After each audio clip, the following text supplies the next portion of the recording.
Hi guys, let's talk about the accuracy of the AK rifles or AK style rifles. Tons of questions based on the some of the recent posts I made and the videos, and I show off some really good accuracy from like AKE, from Palmetto State Armory, but also from PSL 54 and things like this. So you very often are asking me what kind of black magic it is, what's happening, and a lot of you are having tons of issues with achieving basic accuracy for the AK. In my eyes, your rifle should shoot at least 3 MOA or better. If that's not the case, if you're seeing some extreme spreads, something is usually not right. And I always want to start with the hardware if I cannot see the shooter. So based on your feedback and based on some of the questions which I was immediately able to help some of you guys, always pay attention to the optic mounts.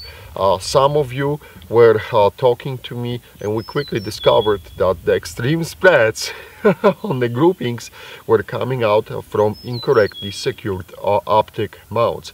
Here I do have the master mount, but we're using the RS Regulate as well. In either case, with either optic mount, usually you have at the bottom of the optic mount, and I will use my bullet pointer, you have some sort of tension tightening mechanism, and these optic mounts, they have to be tied really securely to the side rod. Otherwise, if you have a lot of wobbling and if this optic mount moves from recoil, this is not going to help you out. And this is the RS Regulate mount, and you can clearly see the tensioning screw. You have to basically push the tensioning bar inside and increase the tension on the screw, and that will make this mount sit secure to the side rod. Without that, that's like a basic when you're running the optic. Without that, I can guarantee you that you're going to see some extreme spreads, and there will be a lot of frustration.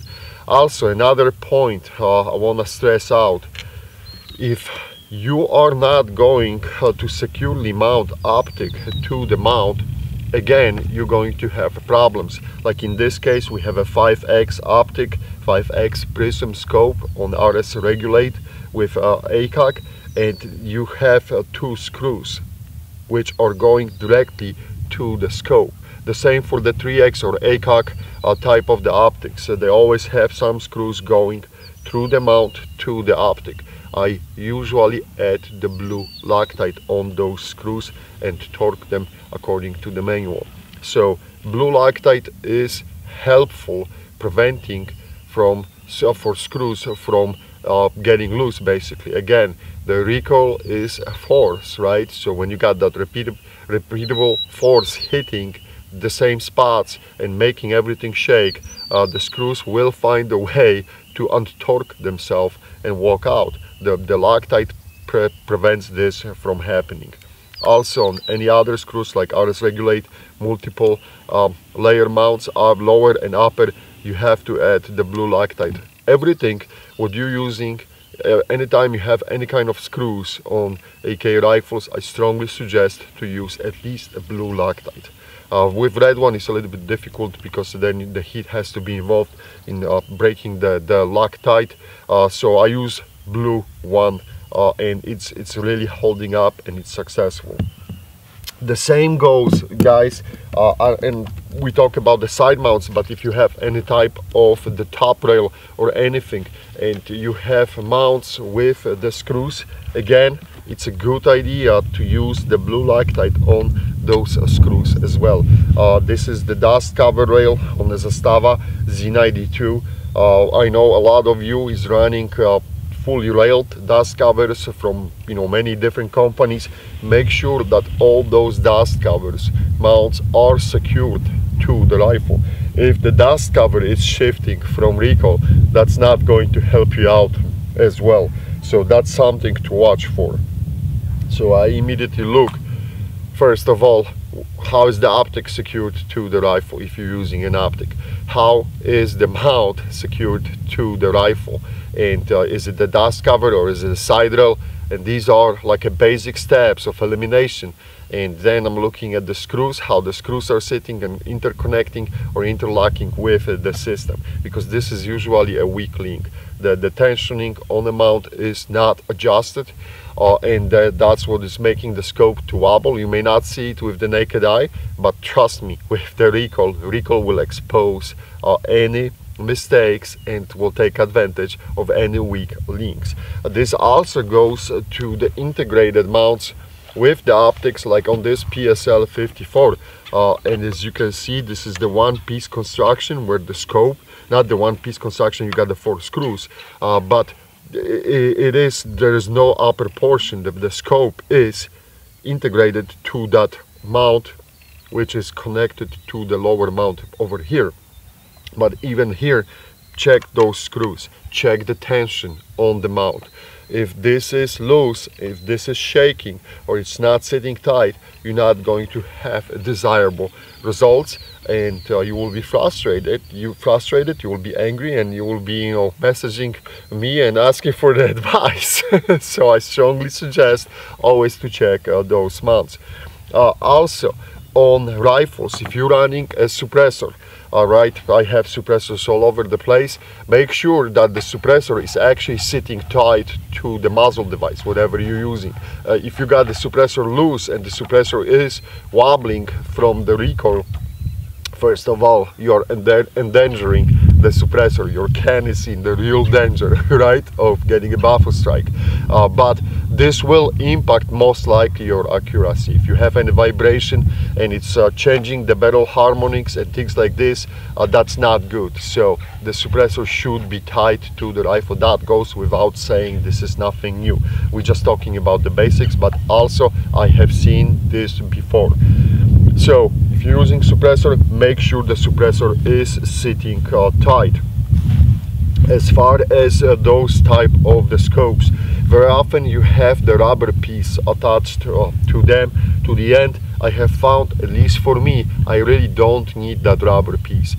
So if you have to try it out. If you can shoot without it and have a good results, don't use it. Some people like it because that's like a reference point for them where to keep an eye. That's fine with me. I'm just telling you, it doesn't always work great, and for me, I prefer to shoot without these eyepieces. Going back to the complete basics, iron sights. Guys, every time when you getting a new lot of ammo, please check your zero. This goes for the optic and for the iron sights, or for the red dots, right? So always check the zero if you are still zeroed, because the ammo quality lot from lot differs, and it may impact the complete performance of your rifle, and again you will be frustrated because you're not getting the desirable results when you're shooting. So optic mounts, check the screws, check the tensioning, make sure the suppressors are tight, muzzle devices are tight to the barrel, or sitting tight on the barrel. Sometimes I'm seeing from the on the other rifles there is a wobbling on the stock because the stock screws are not secured, either with the M4 stock adapters or the stocks. That may impact you as well. Remember, the accuracy, the secret to the accuracy is always consistency. So if you have something what wobbles and affects how the rifle sits on your arm or whatever, and it's changing from shot to shot, probably you're not going to be very consistent. So these are like a basic steps, basic things to look after, and to have and squeeze out more out of your rifle when you're pulling that trigger. I'm not going to dive into the marksmanship. That's a completely new topic, and we'll talk about it. If you want to, we can talk about the marksmanship.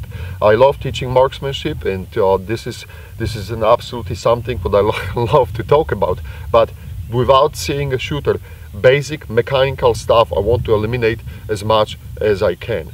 And that's assuming that your rifle has a decent bore and nothing was damaged on the crown, or or the rifle still has a rifling left inside the bore of the barrel. Because some of you guys, I know you're trigger happy and you love those magazine dumps and everything, and if you will constantly keep doing it, you're going to burn out the barrels at some point. So I'm assuming everything is good with the barrel. Alright, that's it. Thank you for watching. Please let me know if you have any questions, and as always, hit that notification bell from the YouTube and subscribe button. Thank you guys.